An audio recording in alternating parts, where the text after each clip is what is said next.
Hi guys, this is your Bible lesson for December 2nd. Thou shalt call his name Jesus, Matthew 1:21. When a person is dear, everything connected with him becomes dear for his sake. Thus, so precious is the person of the Lord Jesus in the estimation of all true believers, that everything about him they consider to be inestimable beyond all price.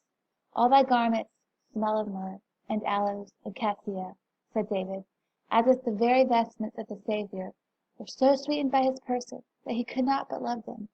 Certain it is that there is not a spot where that hallowed foot hath trodden, there is not a word which those blessed lips have uttered, nor a thought which his loving word has revealed, which is not to us precious beyond all price.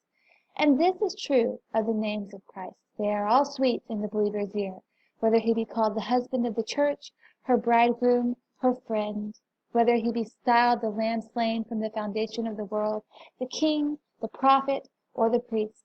Every title of our Master, Shiloh, Emmanuel, Wonderful, the Mighty Counselor, every name is like the honeycomb dropping with honey, and luscious are the drops that distill from it. But if there be one name sweeter than another in the believer's ear, it is the name of Jesus. Jesus. It is the name which moves the harps of heaven to melody. Jesus, the life of all our joys. If there be one name more charming, more precious than another, it is this name. It is woven into the very warp and woof of our psalmody. Many of our hymns begin with it, and scarcely any that are good for anything end without it. It is the sum total of all delights. It is the music with which the bells of heaven ring. A song in a word, an ocean for comprehension, although a drop for brevity, a matchless oratorio in 2 syllables, a gathering up of the hallelujahs of eternity in 5 letters. Jesus, I love thy charming name, 'tis music to mine ear. All right, so in this devotional, Spurgeon is just talking about how Jesus' name is so lovely. And he is talking about the fact that to Christians, everything about Christ is lovely.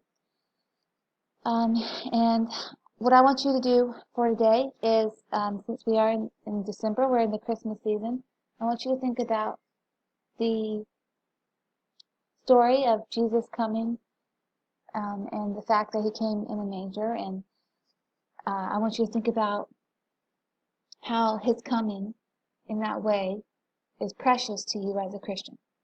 Thank you. Bye.